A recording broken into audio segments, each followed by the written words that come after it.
താരസംഘടനയായ അമ്മയുടെ തിരഞ്ഞെടുപ്പ് പോരാട്ടമായി മാറുന്നു. തലപ്പത്തേക്കുള്ള മത്സരം ശ്വേതാ മേനോനും ദേവനും തമ്മിൽ. എക്സ്പ്രസ് വാർത്തയുടെ പുതിയ എപ്പിസോഡിലേക്ക് സ്വാഗതം. ഞാൻ രാജേഷ് KR.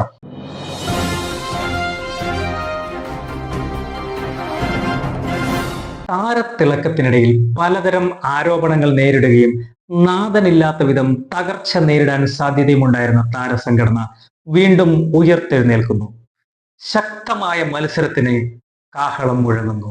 നേതൃസ്ഥാനത്തേക്ക് വരാൻ പല പ്രമുഖർക്കും ആഗ്രഹമുണ്ട്. എന്നാൽ അതിൽ മിക്കവരും ലൈംഗിക ആരോപണം നേരിട്ടവരാണെന്നത് തടസ്സമായി നിൽക്കുന്നു. ആരോപണ വിധേയരെ അകറ്റി നിർത്തണമെന്ന് പരക്കെ സംസാരമുണ്ടായപ്പോൾ മാറി നിൽക്കാതെ തരമില്ലെന്ന അവസ്ഥ മിക്കവർക്കും വന്നു. മമ്മൂട്ടിയും മോഹൻലാലും മത്സരത്തിനില്ലെന്ന് ഉറപ്പിച്ചു പറഞ്ഞു. അതോടെ പ്രസിഡന്റ് സ്ഥാനത്തേക്ക് 7 പേരാണ് പത്രിക നൽകിയത്. പത്രിക പിൻവലിക്കാനുള്ള അവസാന ദിവസം 5 പേർ നാമനിർദ്ദേശ പത്രിക പിൻവലിച്ചിരുന്നു.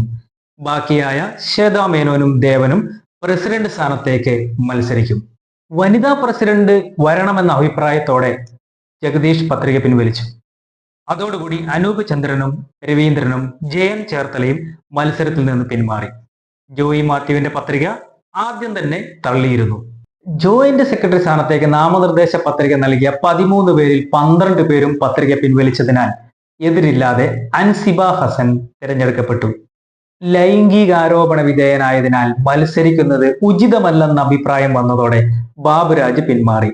ഇനി മുതൽ അമ്മയുടെ ഭാരവാഹിയാകാനില്ലെന്നും സംഘടനയുടെ പ്രവർത്തനങ്ങളിൽ നിന്നും പൂർണ്ണമായി പിന്മാറുകയാണെന്നും ബാബുരാജ് പറഞ്ഞു.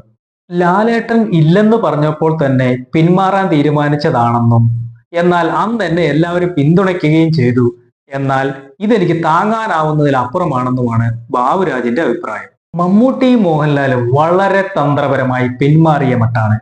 വിവാദങ്ങളിൽ ഇടപെടാൻ താല്പര്യമില്ലെന്നാണ് അഭിപ്രായം. ഇത്തവണത്തെ അമ്മ തിരഞ്ഞെടുപ്പ് എല്ലാവരിലും പരിഹാസ്യമായ തിരഞ്ഞെടുപ്പായാണ് കാണുന്നതെന്ന് തോന്നുന്നു. തിരഞ്ഞെടുപ്പ് വിശേഷങ്ങൾ കണ്ടപ്പോൾ ചിരി വരുന്നെന്നാണ് ഷമ്മി തിലകന്റെ ഡയലോഗ്. സത്യം പറഞ്ഞാൽ ചിരി വരുന്നുണ്ടെന്നും ചില കാര്യങ്ങളിൽ പ്രതികരിച്ചാൽ പിന്നെ മുഖം നഷ്ടപ്പെടുന്ന അവസ്ഥ ഉണ്ടാകും, അതുകൊണ്ട് ഞാൻ ഈ നാട്ടുകാരനേ അല്ലേ. ഷമ്മി തിലകൻ ഇതും പറഞ്ഞ് തടി തപ്പി. തർക്കിക്കാൻ പോയാൽ അവസരം കുറയുമെന്നും തന്നെ ഒറ്റപ്പെടുത്തുമെന്നും പുള്ളിക്കാരന് നന്നായി അറിയാം. ഓഗസ്റ്റ് 15-നാണ് അമ്മ സംഘടനയുടെ തിരഞ്ഞെടുപ്പ് നടക്കുന്നത്. ആരോപണങ്ങളും വിമർശനങ്ങളും ഏറ്റുവാങ്ങിയെങ്കിലും അവസാനം മത്സര ചിത്രം തെളിഞ്ഞു. ആരാധകർക്ക് താരങ്ങൾ എന്നും വിലപ്പെട്ടവരാണ്. അവരുടെ വെള്ളിത്തിരയിലെ കഥാപാത്രത്തെ ജീവിതമായി കാണുന്നവരാണ് ആരാധകർ.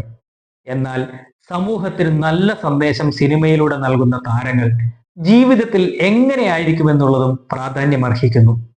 ഇനി താരങ്ങൾ താരത്തിളക്കമുള്ളവർ തന്നെ ആവട്ടെ, വഴികാട്ടികളാവാൻ നേതൃത്വത്തിനാവട്ടെ. അടുത്ത എപ്പിസോഡിൽ കാണും വരെ നന്ദി, നമസ്കാരം.